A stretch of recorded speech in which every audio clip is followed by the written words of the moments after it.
Bonsoir à tous. Là maintenant, on va voir les solutions apportées par les vrais parents, mais comme pour développer notre nature originelle. Donc on va voir ça tout de suite. Donc la nature originellement qui a été donnée par Dieu. Voilà. Donc un petit point, un petit focus sur le principe divin. Donc la conduite de la personne physique en bien ou en mal. Donc la conduite de la personne physique en bien ou en mal est le facteur principal de l'orientation de la personne spirituelle vers le bien ou vers le mal. Il en est ainsi parce que la personne physique fournit un certain élément appelé élément de vitalité à la personne spirituelle. Voilà. Donc ça, voilà, c'est un moyen de faire développer notre esprit, en fait, qui est justement le but, c'est de développer notre esprit pour arriver, notre vie sur Terre, c'est de développer notre esprit pour se préparer à notre vie dans le monde spirituel qui est éternel. Donc ça sert à ça notre vie, notre vie sur Terre. Sinon, pourquoi Dieu nous aurait pas catapulté directement dans notre dernière stade, qui est la vie dans le monde spirituel? C'est parce qu'il faut se préparer à être capable à respirer l'amour de Dieu, à vivre pour les autres. Voilà, donc il faut d'abord s'entraîner en fait à ça. Donc justement, on développe dans la bonne direction quand on fait une bonne conduite. Par exemple, vivre pour les autres. Donc les principes que Dieu enseigne dans sa parole, dans les textes sacrés en fait. Donc la conscience est l'âme originelle. La conscience est la part de l'âme humaine qui, en raison de sa nature innée, nous dirige toujours vers ce que nous pensons être bon. Donc ce que nous pensons nous. C'est pas le bien au sens voilà, de Dieu en fait. C'est le bien que nous percevons nous avec notre état actuel. Donc l'âme originelle est la part de l'âme humaine qui poursuit le bien absolu. Donc le bien absolu, c'est au sens de Dieu en fait. Elle entretient avec la conscience un rapport de nature intérieure à forme extérieure. La conscience d'une personne l'amène à poursuivre le bien selon le critère relatif qu'elle a établi dans son ignorance. Donc quelqu'un par exemple qui ne sait pas qu'il fait du mal à quelqu'un d'autre, voilà, il a toujours appris, ses parents lui ont enseigné que voilà, il n'y a pas de problème de faire telle action en fait, et en fait cette action-là, elle fait du mal à son prochain.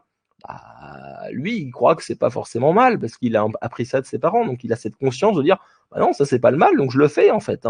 Mais plus tard, peut-être par une autre personne, quelqu'un va lui dire mais non, ça fait là ça fait du mal à l'autre là ce que tu es en train de faire. Il va lui expliquer pourquoi et là d'accord, il sort de son ignorance et donc son niveau de conscience va s'élever en fait.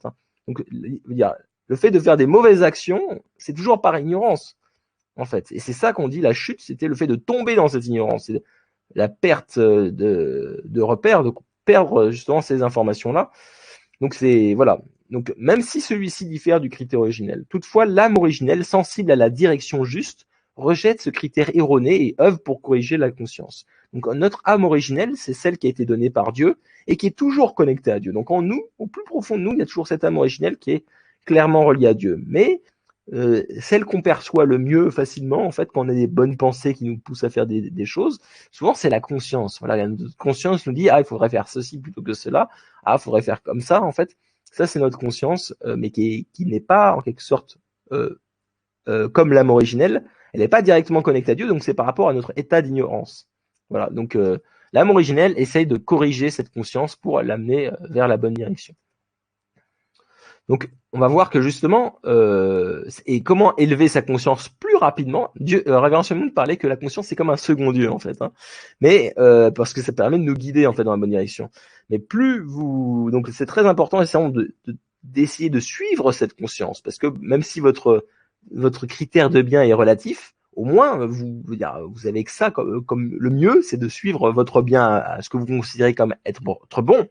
Et en fait, comment élever ce critère-là? C'est par exemple en lisant la parole de Dieu. Donc les différents textes sacrés permettent justement de lire cette parole de Dieu, de sortir de cette ignorance, de savoir ce qui est juste, de ce qui n'est pas juste. Ça, c'est les critères de Dieu. C'est lui qui a défini ces principes, en fait. Et souvent, on voit beaucoup à travers les textes sacrés, justement, typiquement le principe de vivre pour les autres, vivre pour son prochain, etc. Ça, c'est des principes qui reviennent en fait, en toutes les religions.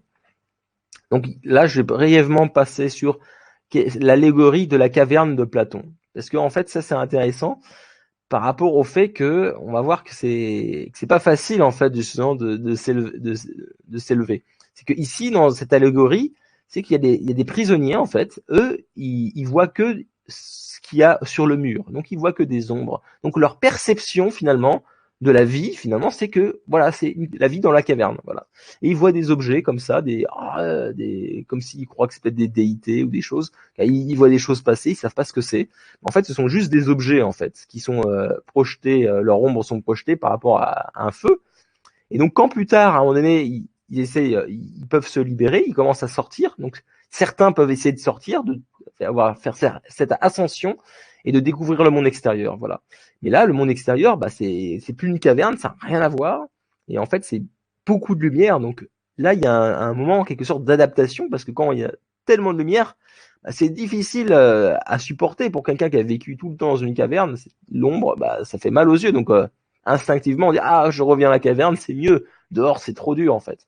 Mais il faut supporter en fait. Il y a un temps d'adaptation, il y a des efforts à donner pour pouvoir faire cette ascension et après supporter un peu la lumière du soleil pour ensuite, après justement, voir que finalement la vie est beaucoup plus sympathique dehors de la caverne en fait. Mais au début, on dira non, on commence à sortir, on a mal aux yeux, la caverne c'est mieux. Mais en fait, c'est beaucoup mieux à l'extérieur. Donc voilà, donc il y a justement, dans cette allégorie, il y a un parallèle entre par exemple le soleil qui correspond au bien, la nature, le monde des idées, l'ascension c'est l'étude, la recherche de la vérité, donc sortir de cet état d'ignorance. Et c'est un peu là pour faire l'analogie, c'est comme un peu quand on est dans l'ignorance, on ne sait pas ce qui est bon pour nous en fait. Hein. Donc par exemple là, eux ils savent pas que à l'extérieur c'est beaucoup mieux. Donc ils se complaisent en fait à vivre dans une caverne alors que c'est beaucoup mieux ailleurs. Et c'est comme un peu l'histoire avec la grenouille qui est dans un puits et qui voit que son puits, qui dit c'est génial le puits, voilà. Et en fait quelqu'un qui vient me dire qui vient le voir la grenouille, qui dit mais c'est beaucoup mieux à l'extérieur, c'est vaste, etc. C'est tout petit, et il a une vision très étroite en fait. Donc les leçons qu'on peut tirer de ça, c'est que voilà, prendre conscience de son ignorance et qu'il faut cultiver une attitude humble pour pouvoir être en recherche de cette vérité qui nous manque en fait. Hein. On peut pas tout savoir et donc notre vie, on doit avoir une quête d'essayer d'étendre notre niveau de connaissance pour pouvoir voir que justement, souvent là notre niveau de conscience c'est un problème de méconnaissance, d'ignorance en fait. Donc voilà, pour nous aider à sortir de ça, il faut prendre déjà conscience de son ignorance. Donc comme un peu l'histoire de l'allégorie de la caverne là. Après nécessite une ascension courageuse par une progression prudente. Donc rechercher la vérité par l'étude. Donc je dis progression prudente parce que il faut mesurer quand on connaît pas, on risque si on va trop vite de se prendre les pieds dans le tapis et d'avoir des problèmes en fait. Donc il faut à la fois une ascension prudente, de chercher à avoir cette quête de vérité par l'étude en fait, hein, mais tout en étant prudent. Et ensuite devoir d'élargir l'horizon de la conscience collective. Donc c'est des personnes qui vont justement, qui expliquait je crois par Platon, c'est il sort à l'extérieur, il voit que c'est tellement bien, génial, il va dire je veux sauver en gros mes frères en quelque sorte qui étaient dans la caverne. Sauf que quand il va le problème qu'il rencontre, c'est quand il va les revoir, il va dire mais attends, tu nous parles de ça, mais quand je sors dehors, moi c'est super, moi je suis ça m'éclaire, ça me brûle en quelque sorte les yeux. Moi, je veux dire, c'est pas possible ce que tu me racontes. Les gens, est-ce qu'ils vont croire en fait? Les gens, ils vont peut-être pas forcément croire. C'est pas forcément facile. Donc là, un peu, c'est pareil quand par exemple les gens, quand je vous dis, par exemple, moi je vous parle de l'idéal de Dieu, c'est-à-dire que les gens ils disent mais non, c'est une utopie ton truc, ça n'existe pas ça. Le fait que on puisse tous vivre heureux en harmonie dans une belle famille, etc. C'est pas possible en fait. Mais c'est parce qu'ils n'ont pas fait l'effort. Ils sont comme des gens dans une caverne. Ils n'ont pas essayé de faire l'effort d'appliquer ces principes et de voir que finalement, quand on les applique suffisamment longtemps, c'est possible d'avoir une vie où on est centré sur les autres, où on vit vraiment pour les autres, et que là, quand on vit que avec des individus comme ça, dire entre le monde actuel qui est plutôt individualiste, centré sur soi-même, on voit très bien qu'un monde individualiste, c'est pas franchement la joie, quoi. Alors que si on est tous à se servir les uns les autres, à vivre en harmonie, le bonheur est beaucoup plus présent. Et ça, c'est l'idéal de Dieu, en fait. Mais bien sûr, il faut faire des efforts parce que on est dans un monde qui est habitué à avoir une vision centrée sur soi, donc une vision égoïste et qui n'est pas dire on n'est pas dans un environnement propice à développer cet amour vrai, cet amour altruiste, cet amour de vivre pour les autres. Voilà, donc on n'est pas poussé à faire à ça et donc c'est quelque chose qui n'est pas facile. Voilà, mais il faut prendre une association courageuse, voilà.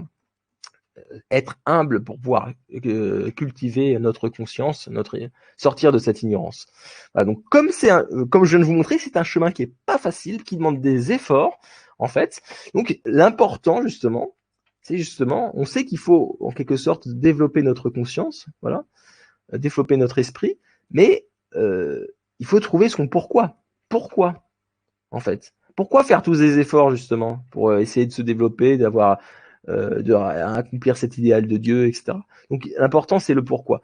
Et justement, la Dr Ak Moon, ces dernières années, a insisté sur deux éléments, c'est des mots coréens qui s'appellent le Yojong et le Chimjong. Donc là, je vais vous les présenter tout de suite. Donc le Yojong, c'est qu'est-ce que c'est? Donc si je l'explique en français, c'est l'application de la piété filiale dans tous les domaines de la vie.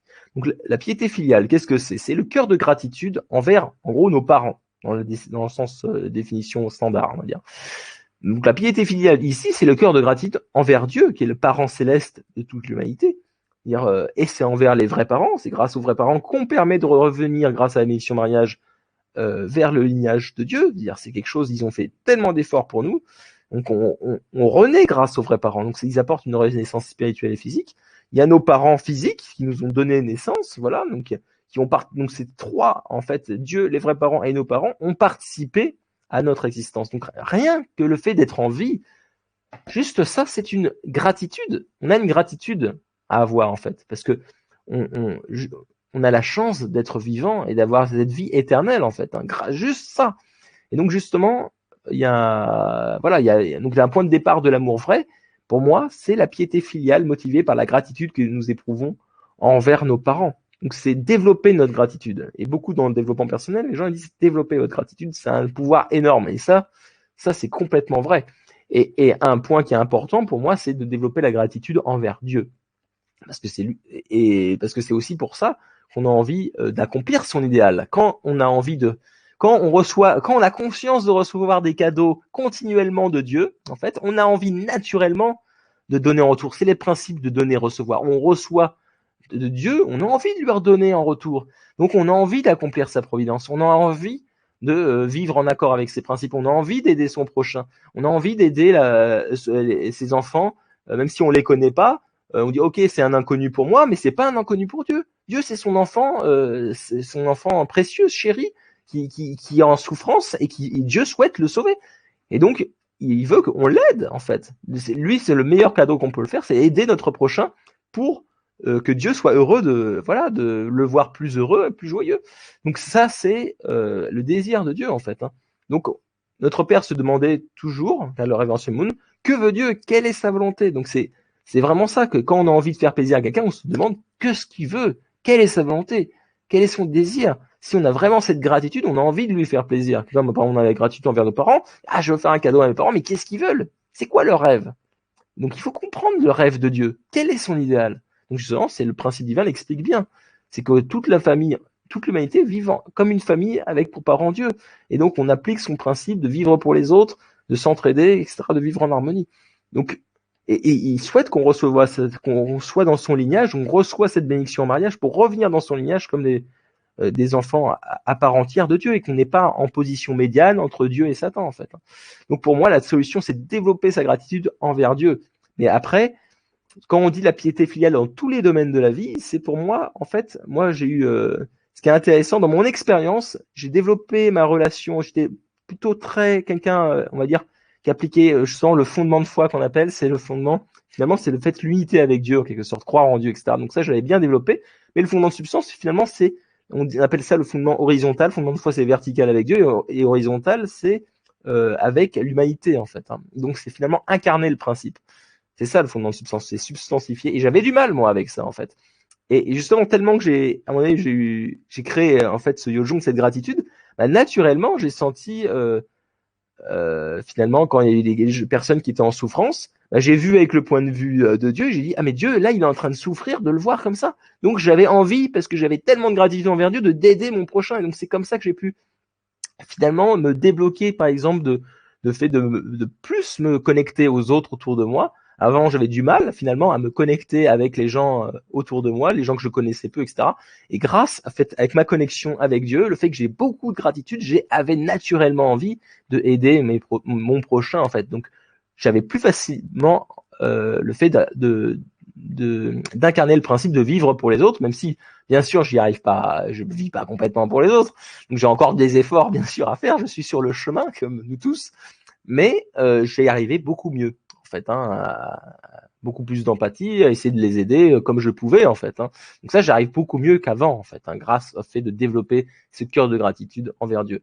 Et en fait, souvent, on se rend pas compte de tout ce qu'on reçoit de Dieu. C'est immense, mais c'est parce que Dieu, il donne toujours, il donne de manière inconditionnelle. En fait, il a l'amour inconditionnel. Donc par exemple, juste le fait qu'on a le soleil, c'est-à-dire qui revient tous les jours, la nuit, la nourriture, toutes les choses qu'on reçoit en fait, c'est quelque chose, il donne toujours en fait. Et donc, quand on reçoit toujours, on s'en rend pas compte. Et quand le jour, par exemple, vous tombez malade, vous êtes jamais gratifiant. Des fois, on peut ne pas être gratifiant parce qu'on est en bonne santé. Mais le jour où vous êtes malade, vous avez perdu votre santé, là, vous vous rendez compte à quel point c'est un cadeau d'être en santé, en fait, en bonne santé. Donc, il y a plein de choses dans la vie. On peut avoir une reconnaissance infinie envers Dieu. Juste rien que le fait d'exister, déjà, c'est quelque chose de magnifique. Et voilà. Et bien sûr, il donne bien plus que ça, en fait. Donc voilà, donc juste le fait d'avoir la beauté du ciel, par exemple, voir moi chaque fois que je vois le ciel avec les nuages, etc. Je vois comme c'est une toile de peinture, je veux dire, j'ai un cœur de gratitude parce que c'est tout ce qui, voilà, il a fait ça pour nous en fait. Tout ça, c'est des efforts derrière en fait, de Dieu. Donc moi, j'ai beaucoup de gratitude et ça m'a aidé finalement à me connecter même aux autres et à essayer de mieux incarner l'idéal de Dieu en fait. Après, il y a le Shimjong, c'est le deuxième point. Donc ça, c'est quoi? C'est ressentir, expérimenter le cœur de Dieu, ressentir son cœur. Donc justement, comme grâce au Yojong, le fait qu'on a la gratitude envers Dieu, on a envie de comprendre son désir, de comprendre son cœur, qu'est-ce qu'il veut.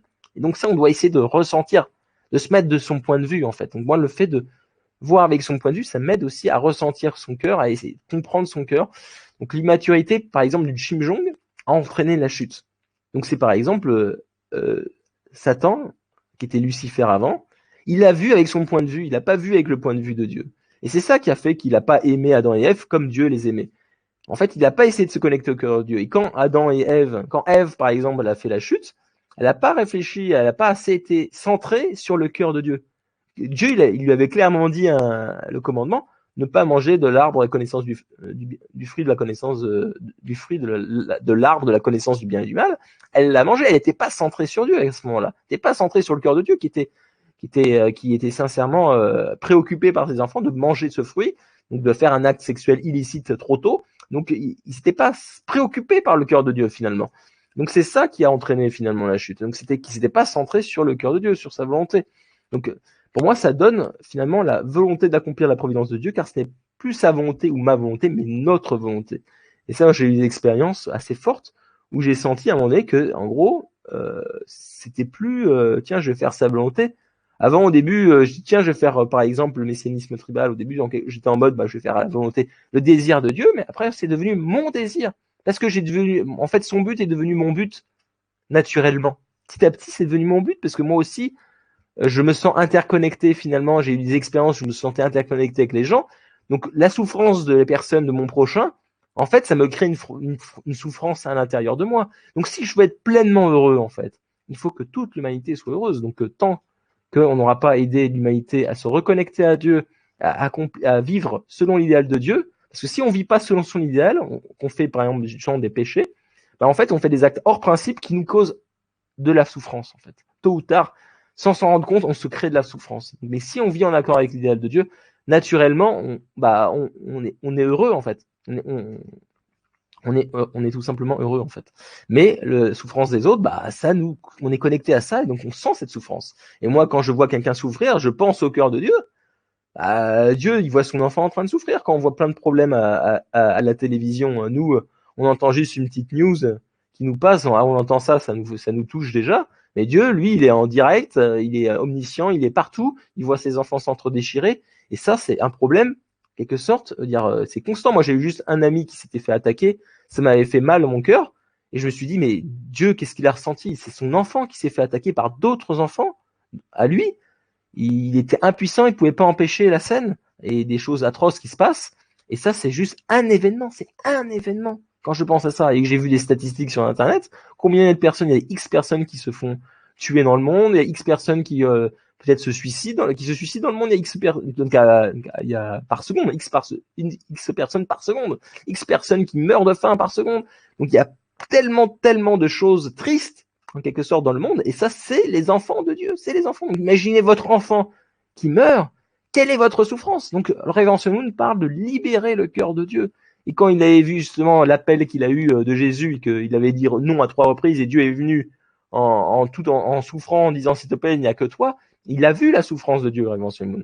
Et donc après, il avait toujours, quand il parlait, on sentait toujours l'urgence du Révérend Moon et Dr. Rajan Moon, c'est pareil. Donc les vrais parents ont vraiment cette connexion de cœur avec Dieu qui a cette urgence de sauver toute l'humanité parce que lui, il voit la souffrance, il vit la souffrance de ses enfants. Hein, et c'est encore pire pour Dieu.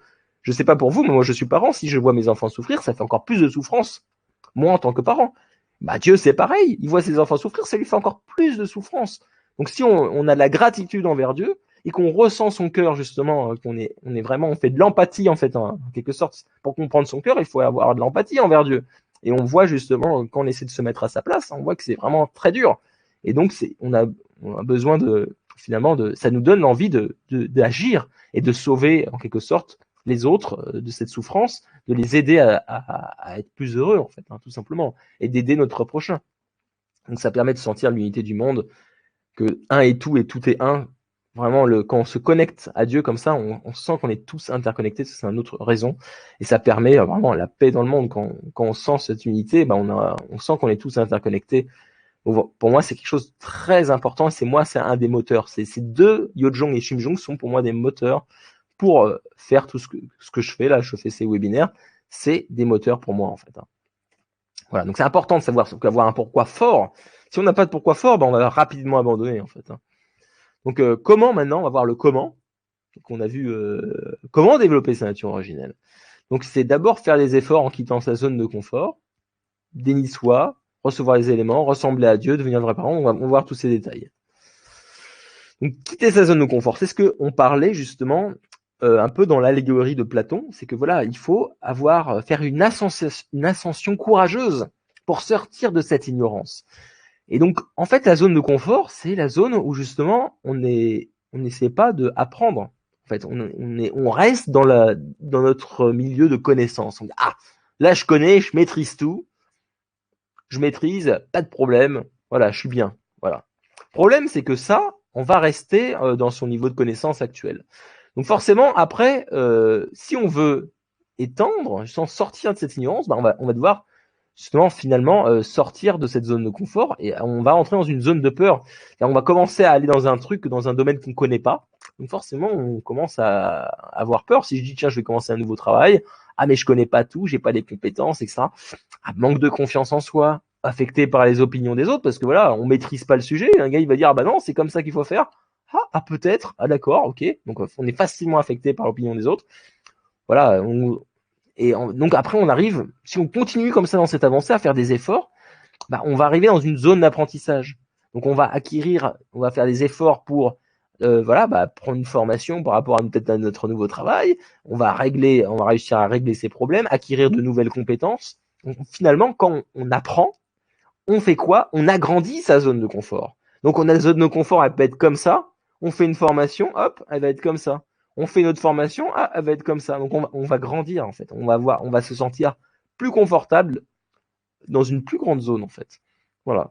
Et après on continue. Si on continue à faire ça, à faire ces efforts d'apprendre, etc., de quitter sa zone de confort, on va réussir à vivre ses rêves. Parce que vivre ses rêves, accomplir ses objectifs, ça demande beaucoup d'efforts en fait. Donc ça demande l'accomplissement de différents objectifs. Et quand on veut accomplir des objectifs par rapport à son idéal, forcément des fois ça passe par des choses qu'on ne sait pas faire, donc on doit apprendre. Voilà, donc ça permet de arriver dans une zone de grandeur en fait. C'est là qu'on grandit. Voilà. Donc ça c'est typiquement l'ascension courageuse que je parlais un peu dans l'allégorie de Platon. Donc ça c'est un point important. Voilà. Donc sortir de sa zone de confort. Et donc il y a un autre point, comment aussi, c'est pour développer sa nature originelle, c'est le déni de soi. Donc ça, c'est encore, en quelque sorte, encore pire. C'est que là, je parlais de sortir de sa zone de confort. Ah, c'est pas facile, machin. Mais là, je parle de déni de soi. Ouh là là, c'est dur. Là. Sacrifice. Ah, ça fait mal. Et donc, le révérend Moon parlait souvent de ces mots. Et quand j'en parlais à des gens, ils disaient, ah, mais non, j'aime pas ces mots, c'est difficile, j'aime pas ça, tu vois. C'est pas facile, hein. Et en fait, pourquoi? Le révérend Moon expliquait justement que lui-même, c'est Dieu qui l'a éduqué comme ça. Il lui a entraîné il explique qu'il a été entraîné au déni de soi par Dieu. Et qu'est-ce qu'il lui a entraîné à faire? Il l'a entraîné à faire des choses qu'il n'aimait pas, des choses qu'il ne savait pas faire. Justement, pourquoi? C'était pour sortir de sa zone de confort, en fait. Faire des choses qu'il ne savait pas faire, justement, c'est sortir pour qu'il apprenne. Et beaucoup de gens disent, c'est en forgeant qu'on devient forgeron. Donc c'était pour l'amener à sortir de cette zone de confort. Vas-y, bah, fais les trucs que tu sais pas faire. Voilà. Et ça, après, le révérend Moon l'a fait pour son épouse. Il l'a entraîné comme ça, à faire des choses qu'elle n'aimait pas, qu'elle ne savait pas faire. Et pourquoi on demande de faire des choses qu'on n'aime pas faire? En fait, ça permet d'apprendre à aimer ces choses. Et donc, moi, quand j'ai commencé, justement, le révérend Moon me parlait de ça. Au début, bon, c'était un truc, je bottais en tout. Je dis, ah, bah non, ouais, je crois pas trop, machin. Mais quand j'ai réfléchi, j'ai dit, mais le révérend Moon et son épouse, c'est des vrais parents. Tout ce qu'ils nous donnent, c'est pour nous faire du bien, c'est pour notre propre bien. Donc, quand il nous dit, faites des sacrifices, faites du déni de soi, c'est pour notre bien, en fait. Donc, quand j'ai écouté ça, j'ai dit, bon, je vais faire une condition. Je vais faire, par exemple, un certain nombre de jours, chaque fois que je vais au travail, par exemple, bah, quand je vais manger le midi, je vais prendre le repas que j'aime le moins. Voilà, faire des choses que je n'aime pas, bah, j'ai pris chaque fois le repas que j'aimais le moins. Et j'ai appris 2 choses essentielles. Donc, quand j'ai fait ça, en fait, premier point, c'est que souvent, bon, j'ai mangé des trucs que j'avais jamais mangé avant, que j'osais jamais, parce que j'avais un a priori que j'aimais pas, etc. Bah, en fait, je me suis rendu compte que la peur était plus grande que la réalité, en fait. Hein. Donc, quand j'ai mangé la chose que je n'aimais pas, en fait, que je semblais ne pas aimer, en tout cas, que je pensais ne pas aimer, bah, en fait, c'était beaucoup moins mauvais que que ce que j'imaginais, en fait. Hein. Donc, c'était déjà l'imaginaire est beaucoup plus grand que la réalité. Deuxième chose, c'est que à force de manger ça, j'ai commencé à m'habituer. J'ai commencé à apprécier, à trouver les points intéressants dans l'aliment que je mangeais. Et en fait, c'est en faisant petit à petit qu'on apprécie la valeur en fait de la chose. Et donc c'est comme là, je l'ai fait avec la nourriture, mais les êtres humains, c'est la même chose. Si par exemple on est habitué à parler à des gens extravertis et on dit ah les gens introvertis, je les aime pas trop parce que il faut faire des efforts, faut leur parler, j'aime pas trop, voilà, j'aime bien les extravertis, c'est eux qui commencent la conversation, ça c'est beaucoup plus facile. Bah, ça par exemple, c'est parce que vous n'avez pas assez discuté avec les personnes introverties. Il y a des aspects très intéressants, des qualités qu'ont les personnes introverties, qui vous allez apprécier. Et il y a plein de types de caractères comme ça. Peut-être qu'a priori on dit ah bah non ces personnes-là je les aime pas, mais c'est parce qu'on n'a pas pris le temps finalement suffisamment de temps pour être avec ce type de personnes et pour apprécier ce type de caractère parce que chacun a des bons côtés en fait. Hein. Donc voilà, donc on peut apprendre à aimer des choses qu'on n'aime pas en faisant ces choses-là. C'est comme quand on fait par même un sport, par exemple au début, on dit ah bah j'aime pas le sport, les enfants ils disent ah j'aime pas machin, et quand ils font suffisamment d'efforts, ah bah ils y arrivent mieux, ah bah j'aime en fait finalement. Donc c'est pareil, c'est quand on dit finalement quand j'aime pas une personne ou j'aime pas la nourriture, par exemple, bah c'est quoi? C'est parce qu'on n'est pas habitué en fait. Et c'est comme si on n'avait pas assez de connaissances pour finalement gérer cette relation avec une personne, par exemple. Et on dit ah bah je sais. En fait, on est dans une situation finalement inconfortable. Ah bah cette personne, j'ai du mal à être bien avec elle, mais en fait c'est à force d'être avec cette personne et voilà de surmonter ça et de voir un peu les côtés positifs de cette personne. Bah là on dit ah bah non c'est une très bonne personne en fait hein, finalement. Et ça arrive beaucoup de fois où on rencontre des gens et finalement on se dit ah finalement elle est mieux que ce que je m'imaginais en fait. Hein. Mais c'est parce que faut passer du temps avec cette personne. Donc ça arrive beaucoup, moi ça m'est arrivé où des gens peut-être on met le genre d'étiquette, on dit ah bah non elle a pas l'air commode, elle a pas l'air géniale et à un moment donné on se retrouve par hasard longtemps avec cette personne sur un projet ou n'importe quoi et là on voit que finalement c'est une bonne personne qu'on apprécie etc. C'est parce qu'on a pris suffisamment de temps pour voir justement sa juste valeur quoi. Il faut bien comprendre aussi que Dieu, il aime toute la création qu'il a créée. Il l'a pas créée parce qu'il aimait pas. Hein. Toutes les choses qu'il a créées, il les aime. Il faut voir avec le point de vue de Dieu. Donc, il faut apprendre. Donc, finalement, quand Dieu entraînait Révérend Moon à faire des choses qu'il n'aimait pas, c'était pour l'aider à les aimer, tout simplement. C'était un entraînement. Donc le déni de soi, finalement, le sacrifice, c'est un entraînement à justement à se surmonter, justement à sortir de cette zone de confort en quelque sorte et à grandir en fait, et à développer notre amour. Voilà, donc notre amour envers l'humanité, envers les personnes, même envers la création, par rapport à la nourriture ou même certains types d'animaux ou n'importe quoi en fait. Voilà, donc va dans le sens opposé de la chute. Pourquoi? Parce que c'est ne pas vivre centré sur soi, mais centré sur les autres. Donc en fait, on passe de la pensée égoïste à la pensée altruiste. Donc déni de soi, c'est vraiment, le mot est très clair, déni, on s'oublie, quoi. On s'oublie. Donc c'est complètement l'opposé que l'égoïsme. L'égoïsme, c'est centré sur soi. Donc là, centré sur les autres, c'est exactement déni de soi. Et en fait, il y en a qui préfèrent dire, voilà, le mot vivre pour les autres. Mais en fait, l'intéressant qui est dans le déni de soi, ça montre le ratio, en fait. Parce que vivre pour les autres, moi, par exemple, entre 20 ans et 30 ans, je vivais pour les autres. Je faisais ma BA dans la semaine. Ah oui, bah oui, je vis pour les autres. Et après, justement, il y a depuis un an, là, j'essaie de me donner le maximum, en quelque sorte, pour vivre pour les autres le plus possible. Et donc, ça donne ce curseur. Alors, bien sûr, j'y arrive pas forcément pleinement, mais je fais des efforts pour, en quelque sorte, m'oublier moi-même et d'être centré toujours sur les autres. Donc, c'est un peu ce déni de soi. Bien, c'est ne pas être centré sur soi, m'oublier un petit peu, quoi, en quelque sorte. J'ai mes désirs, en quelque sorte, je les balaye et je regarde les désirs des autres. C'est ce que je m'efforce de faire. Bien sûr, j'y arrive pas forcément complètement, mais en tout cas, avec le pourquoi que j'avais fort, j'y arrive de mieux en mieux, en fait. J'y arrive beaucoup mieux qu'avant. Voilà, donc ça, c'est bien sûr, j'ai du travail à faire sur moi-même, voilà, comme chacun de nous. Et voilà, c'est le but. Voilà, donc déni de soi est un entraînement, en fait. Donc vous pouvez très bien faire, par exemple, des conditions même limitées, si c'est quelque chose qui est vraiment trop dur, parce que c'est pas facile, donc c'est des choses où vous n'êtes pas à l'aise, vous pouvez dire, ok, je vais faire ça pendant un certain nombre de jours, voilà, pendant 10 jours par exemple, je vais faire ça, telle condition, de faire quelque chose que je n'aime pas, voilà. Donc ça peut être un bon moyen pour grandir, sortir de cette zone de confort et vous développer en fait, voilà, et développer votre nature finalement originelle. Donc pareil, vivre pour un niveau supérieur, comme dans la nature, vivre pour les autres. Donc là, j'aurais pas le temps de détailler ici. Ça permet d'amener la paix. Donc son opposé, c'est l'égoïsme qui amène au conflit. Voilà. Donc là, centré sur les autres. Voilà. En fait, par exemple, dans un groupe, s'il y a 10 personnes, la Révérend Moon expliquait que dans un groupe de 10, la figure centrale, c'est celle qui va servir le plus les autres. Celle qui servira le plus les autres. Naturellement, tous les gens veulent ils sont attirés par cette personne parce qu'ils sont contents finalement d'être servis en quelque sorte.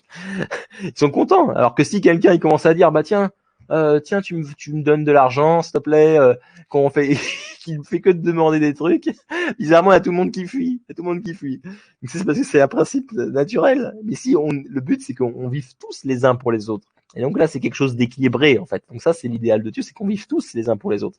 Et en fait c'est toujours le principe, c'est que voilà, moi si je me fais une action, je me fais mon repas par exemple. Ok, je vais avoir un certain niveau de bonheur, mais si c'est mon épouse qui me fait mon repas, c'est pas moi, j'aurai un niveau de bonheur qui est plus élevé. Et si et ça vaut pareil pour l'inverse en fait. Si c'est moi qui fais pour mon épouse, elle sera plus heureuse que si c'est elle-même qui le fait. Donc c'est vraiment le principe pour apporter le plus d'amour, le plus de joie. C'est le principe de Dieu en fait. Vivre pour les autres, c'est pour apporter plus d'amour, plus de joie. C'est l'idéal de Dieu. C'est tout simple en fait. Voilà, donc permet un bonheur plus profond, donc comme je viens d'expliquer, et plus durable, plus durable. Ça c'est un autre point, c'est recevoir les éléments de vie de Dieu. Donc c'est la parole de Dieu, recevoir la parole de Dieu. Et donc justement, le révérend Moon et son épouse, on insiste sur une tradition de lire les textes sacrés. Donc eux, par exemple, c'est lire par exemple les paroles des vrais parents, étudier le principe divin, les discours des vrais parents, étudier la vie des vrais parents. Bon, après, vous pouvez lire aussi les autres textes sacrés, la Bible, le Coran, etc. Donc, par exemple, dans la culture chrétienne, il y avait Lectio Divina, la lecture sainte, par exemple, là, c'est pas les vrais parents, mais c'est le même concept finalement que le Wundoke. C'est voilà, on lit, on réfléchit sur la parole qu'on a lue, on dialogue finalement avec Dieu à l'intérieur de nous sur cette parole pour comprendre en fait. Et voilà, et on écoute après simplement Dieu, peut-être la réponse de Dieu sur cette parole.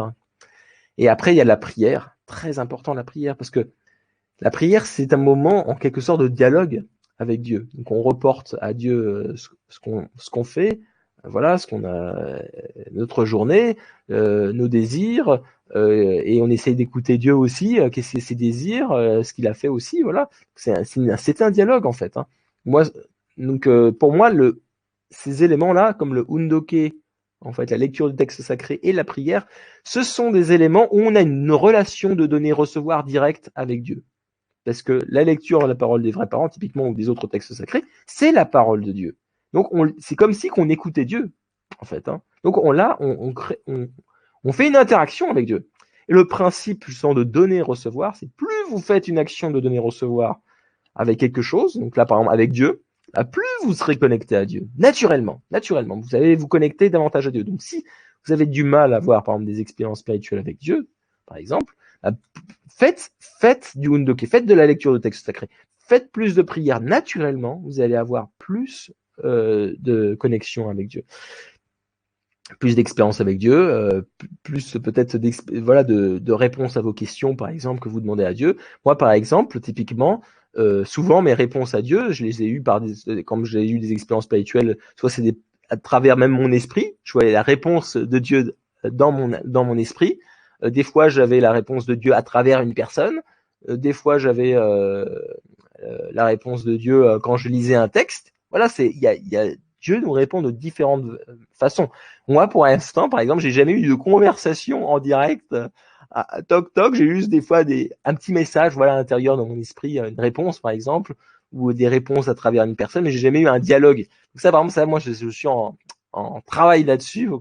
Faut que je fasse plus de Undoke et de prière, typiquement.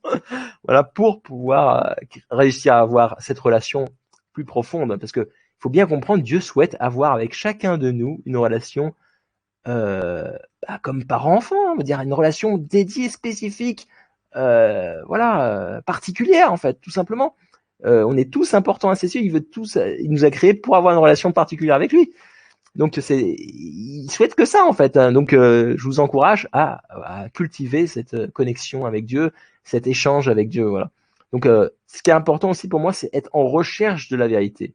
Et chaque fois se poser, pas la boire, on va dire comme ça, sans se poser de questions. C'est-à-dire voilà, beaucoup, on va dire foi aveugle, ça. Il faut vraiment se poser la question pourquoi ceci, pourquoi cela. Donc même moi, quand je lis les paroles, par exemple, des vrais parents, chaque fois, en quelque sorte, je challenge, j'essaie de comprendre pourquoi. Donc, par exemple, le déni de soi, c'est justement, j'essaie de challenger, de comprendre pourquoi. Des fois, je comprends pas, je vais juste mettre en pratique et je vais comprendre. Et par exemple, le principe divin, moi, en fait, beaucoup de choses, voilà, j'ai juste pratiqué, je l'ai testé, j'ai checké, j'ai essayé de comprendre pourquoi il dit telle chose, pourquoi il utilise le mot déni de soi, pourquoi, voilà, ces choses-là, j'ai essayé de comprendre. Et j'ai eu beaucoup de réponses après, en fait. Mais il faut vraiment être en quête de comprendre. Et plus vous essayez de comprendre, plus vous allez comprendre en profondeur la parole de Dieu. Il faut pas juste la boire comme ça, il faut essayer de comprendre, en quelque sorte, le sens profond. Donc après, c'est recevoir les éléments de vitalité que je disais, là, c'est par rapport à notre corps physique. Donc c'est très important, notre vie sur la terre, c'est incarner la parole de Dieu, voilà, sur la terre. C'est ce qui permet justement de recevoir ces éléments de vitalité pour notre esprit et de grandir finalement. Donc vivre pour les autres, typiquement, c'est un des principes de Dieu. Hein. Après, il y en a bien d'autres. Voilà, veut dire vivre à 100%, par exemple, ça c'est un principe aussi, c'est de pas faire les choses à moitié. C'est comme si je t'aime, mais qu'à 80%, on n'est pas heureux dans ce cas-là. On veut dire je t'aime, mais au maximum à 100%, je t'aime au maximum. Quand je travaille, je vais pas dire à mon chef là je travaille à 50%. Hein, là, vous croyez que le chef il est content si je dis ça? Il est pas content. Et, tout le monde souhaite qu'on donne le meilleur de soi-même. Et c'est le principe, donner le meilleur de soi-même. C'est à chaque instant, c'est de donner le meilleur de soi-même. Ça, c'est un autre principe. Si on dit non, Dieu il nous a créé, mais à 30% de ses capacités, hein, il aurait pu faire mieux. Et beaucoup de gens ont des expériences, par exemple, qu'ils ont réalisées que plus tard, par exemple dans un sport, ils n'étaient pas complètement heureux, et le jour où ils se sont donnés vraiment à 100%, ils étaient beaucoup plus heureux, parce que c'est un principe de Dieu de se donner à 100%. Voilà. Il y a plein de principes comme ça, en fait. Hein. Donc ça, c'est enseigné dans les différents textes sacrés. Hein. Ensuite, voilà, un autre point, c'est ressembler à Dieu. Voilà. Comment dire ressembler à un modèle, donc par exemple les vrais parents, par exemple. Hein. Mais ressembler à Dieu, Révérend Moon parlait souvent de l'amour absolu. Donc c'est une caractéristique de Dieu, cet amour absolu. Parce qu'on parle d'amour inconditionnel, dire quel que soit Voilà, est-ce qu'on fait ceci ou on fait cela, machin, bah, Dieu il nous aime toujours, en fait. Hein. Donc ça, c'est l'amour inconditionnel. Donc c'est l'amour, pour moi, une autre leçon, c'est l'amour qui est le plus fort et qui doit diriger nos actions. Ça, c'est là, j'ai pas le temps de tout expliquer des expériences que j'ai ressenties, mais quand des fois on hésite dans la vie, ça peut être un moyen. Donc, toujours, quand je dis l'amour qui est plus fort qui doit diriger nos actions, il faut que ça respecte toujours le principe. Tant que ça respecte le principe, on a la liberté, mais même dans le principe, on a des choix. Et en fait, pour mieux, on va dire, euh, faire le bon choix dans le principe, bah, des fois, le fait de qu'est-ce qui est l'amour qui est le plus fort qui doit diriger nos actions. Et typiquement, le révérend Moon, des fois, il devait rencontrer par exemple des églises, et des fois, en fait, il changeait le dernier minute de plan parce qu'il sentait, par exemple, qu'il y avait une autre église à côté qui avait plus besoin finalement de cet amour, de cette rencontre avec le révérend Moon que les autres. Et moi, ça m'est arrivé où j'allais par exemple au service du dimanche, le dimanche, parce que je dis, bah, c'est important en quelque sorte d'y aller, mais je partais et je partais à un moment donné où ma famille avait plus besoin que moi, ils avaient besoin de ma présence, en fait, que les gens, par exemple, au service du dimanche. Donc là, j'ai senti que j'avais fait une erreur de partir, j'aurais dû rester à la maison. Donc pour moi, c'est là aussi l'amour qui est le plus fort, qui doit diriger nos actions. Après, aimer son ennemi, c'est un chemin pour accéder à la paix. Donc voilà, c'est aimer son ennemi. C'est pas en haïssant son ennemi qu'on va résoudre un problème. C'est en aimant, en donnant l'amour, en embrassant son ennemi, que là, on va dire la haine que l'ennemi a envers nous va diminuer. C'est que quand on va servir notre ennemi, qu'on va l'aimer, qu'on va faire des actions pour le servir, pour l'embrasser, que là, il va être touché et que la haine qu'il a pour nous va diminuer, en fait. Hein. Donc, c'est par notre repentir, etc., que sa haine va diminuer envers nous. C'est pas en donnant, voilà, en se battant avec lui et en le mettant au tapis que, en gros, ça va éteindre la haine qu'il a envers nous, en fait, hein, tout simplement. Et surtout qu'on est des êtres éternels, hein, donc voilà, ça sert à rien de juste de se battre, en quelque sorte. À un moment donné, il faut éteindre. Le seul moyen d'éteindre pour qu'il n'y ait plus rien, c'est de voilà faire la paix, tout simplement.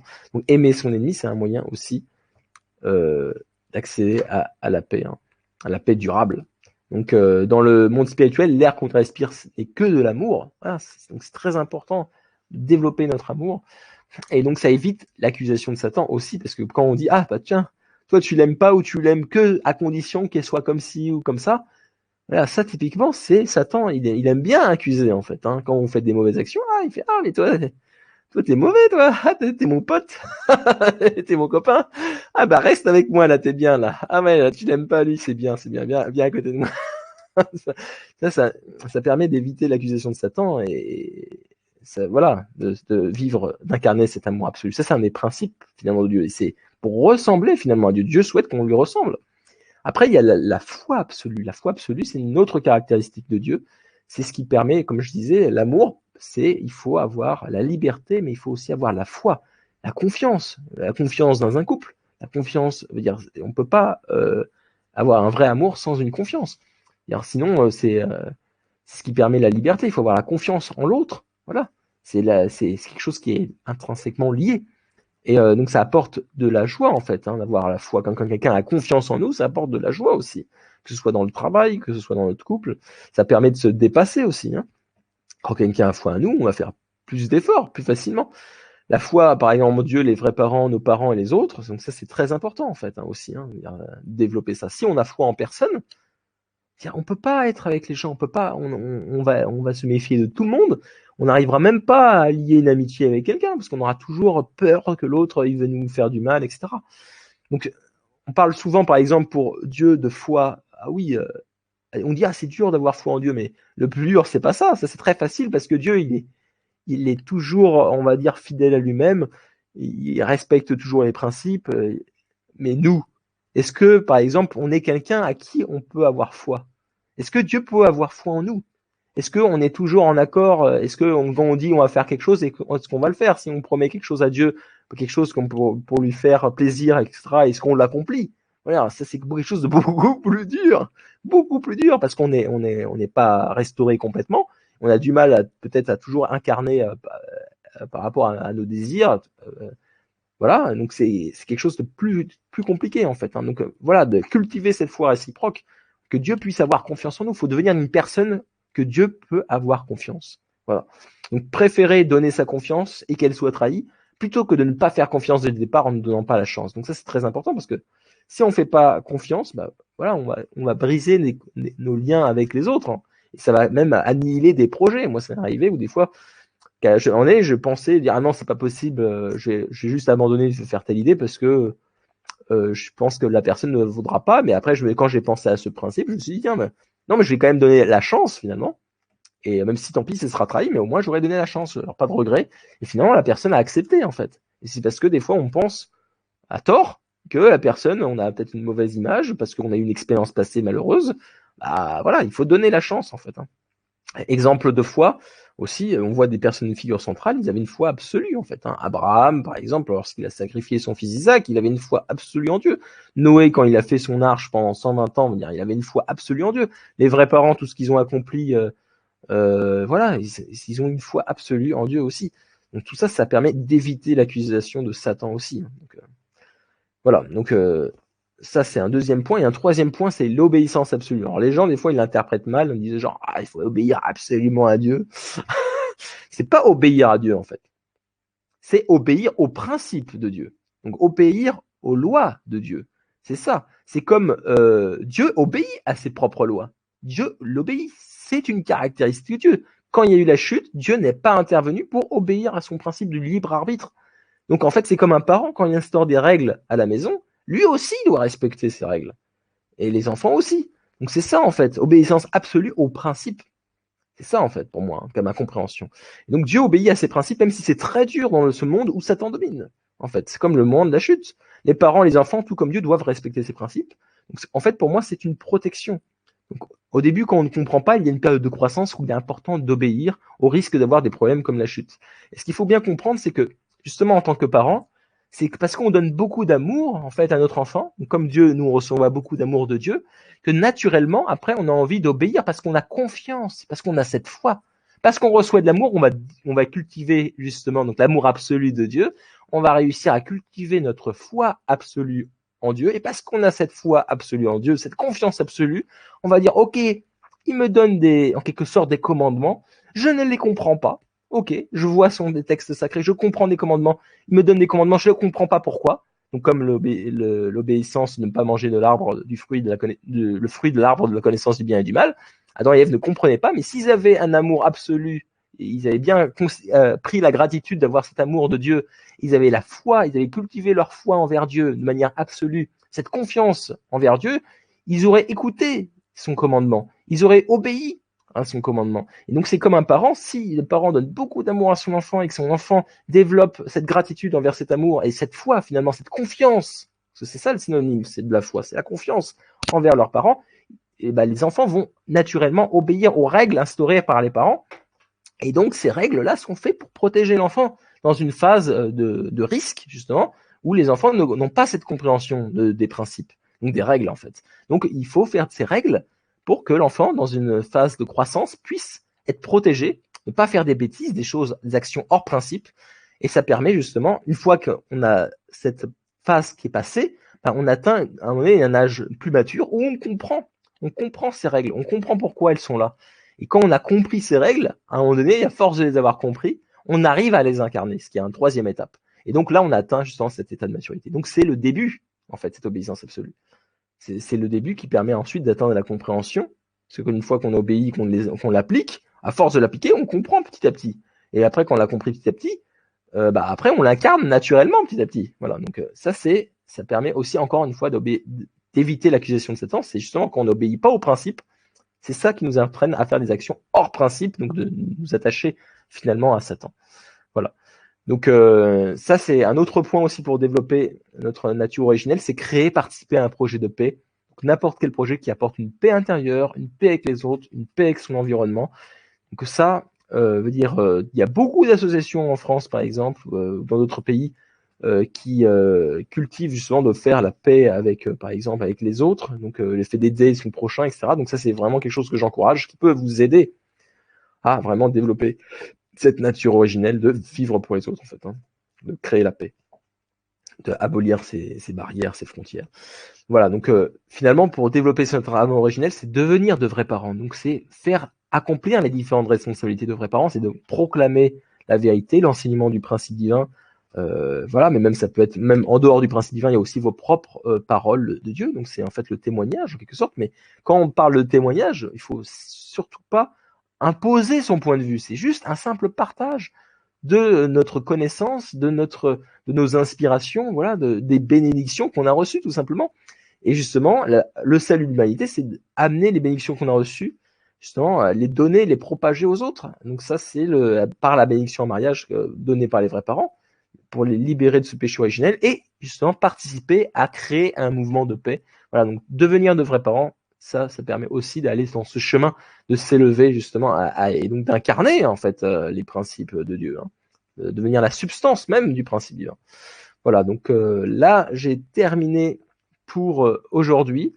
Donc la prochaine fois, on va voir justement dans le prochain webinaire que je ferai. Donc c'est un plus grand webinaire. Donc là c'est la fin pour le webinaire sur les vrais parents. Ce sera un webinaire qui va présenter comment accomplir les 3 grandes bénédictions qu'on a présentées dans le principe divin. Donc pour soi-même, parce que en gros j'ai un webinaire qui présente le principe divin, qui est un peu la théorie. Là j'ai le webinaire qui présente les vrais parents, qui est un peu le modèle justement d'inspiration, plus les solutions pour nous aider. Et troisième webinaire, ça va être sur comment accomplir dans sa vie en fait ces 3 grandes bénédictions. Donc le fait d'atteindre la maturité individuelle, le fait de cultiver des relations harmonieuses et de devenir finalement, de dominer la terre, de devenir les gardiens de la création. Voilà. Donc ça, c'est les 3 grandes bénédictions et c'est le but que Dieu nous a donné pour grandir notre amour envers Dieu, grandir notre amour envers l'humanité et grandir notre amour envers la création pour se préparer à notre vie dans le monde spirituel. Voilà, donc c'est terminé pour ce webinaire sur les vrais parents. J'espère que vous avez beaucoup apprécié. Et n'hésitez pas à me contacter si vous êtes intéressé par la bénédiction en mariage ou par toute autre chose que j'ai présentée. Voilà, et je vous remercie de votre attention. À plus tout le monde. Salut, bye bye.